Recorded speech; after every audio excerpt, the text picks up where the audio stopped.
All right, guys, thanks a lot. As you mentioned, Kevin here with me this Monday evening. Great to see you as always, man. And the big topic, obviously, what went wrong yesterday with this football team? You were there at the game, and it was definitely a slow start, and then it ended the same way it started, right? Yeah, it's such a rare, occurrence for the Colts this season. Really, every phase, AC, I thought major issues for this football team. We haven't really said that. I thought probably their biggest clunker of the season, and obviously it comes at a really unfortunate time because Cincinnati's right there with you in the AFC standings. But regardless of phase, offensively, defensively, special teams was probably the biggest culprit. All of them deserve a lot of blame, honestly, for yesterday. And the key, as far as Coach Steichen, he says, you just got to move on, right? Yeah, especially on a short week. Again, this is Saturday coming up. They're going to be playing Pittsburgh. You see the standings right here. It's a monumental game. I cannot stress enough how important Saturday is. But short week, everything bumps up a day. You play Saturday at 4:30. You certainly can't be, letting this linger deep into the week. Yes, you look at the standings right down the AFC. If the playoffs begin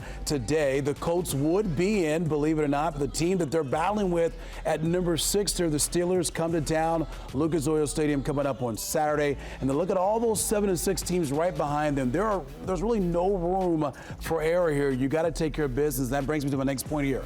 The Colts have been outstanding, folks, at home this year, on the road for the most part. But at home, they've had their struggles here.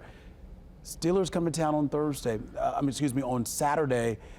They got to get this thing. They got to get a win here on Saturday. Sure, right? And AC, you've been to enough, Steelers games at Lucas Oil Stadium. Yes. They can be a lot of black and yellow inside of that building. Those terrible towels can get going as well. Now, they've really struggled over the last 2 weeks. They've lost to Arizona and New England, 2 very poor losses. They will be starting a backup quarterback as well with Kenny Pickett out. But I think it's kind of a big moment in Shane Steichen's first year. I mean, obviously, they've had a lot of success. The fact that they are 7-6 is not what really anyone would have thought of come mid-December, but this is an opportunity in your own building, kind of sitting on the golden platter to say, all right, backup quarterback, reeling team, you take care of business, you really are going to have a great shot to make the playoffs. If you don't, you're probably sitting on the couch come January. Yeah, you're looking at video here of Shane Steichen, and, for the most part this season, outside of 2 games, this guy's had his team ready to go, getting the job done on the field. That was not the case yesterday against the Bengals. And so what do you believe the message is from Shane Steichen and moving forward here with 4 games to go here with this team? Yeah, I mean, the big thing in the post-game press conference yesterday was so many self-inflicted mistakes. And again, for me, it was every unit, which was so surprising. I thought he had some own issues as well.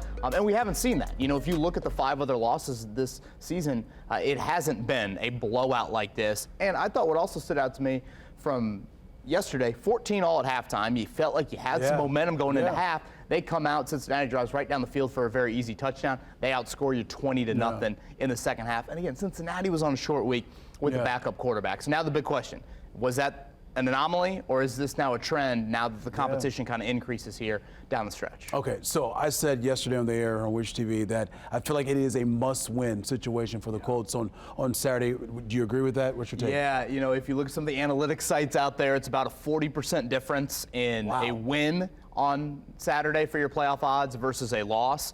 Yesterday was also a game that had a lot at stake, so now the Colts are right around about a coin flip. You saw those standings earlier. If you lose to Pittsburgh, of course, that's a head-to-head tiebreaker favoring the Steelers. Yesterday, that's a head-to-head tiebreaker now towards the Bengals. So if you win, you are in a nice position going down those final 3 weeks of the season. If you lose, you're going to need a lot of help while also probably going 3-0 to end the year. That's right, and having to deal with those tiebreakers. You talked about Cincinnati, talk about Pittsburgh, we lose against Pittsburgh, and then also the Browns game. Yeah, Cleveland as well. Jacksonville, if they all of a sudden get in the mix. And then who knows with the Houston situation. Right. So he's with us every Monday, folks, right here on Wish TV. Of course, he's with us on Sundays as well. Countdown to kickoff right here on Channel 8. And don't forget, check out more coverage at wishtv.com.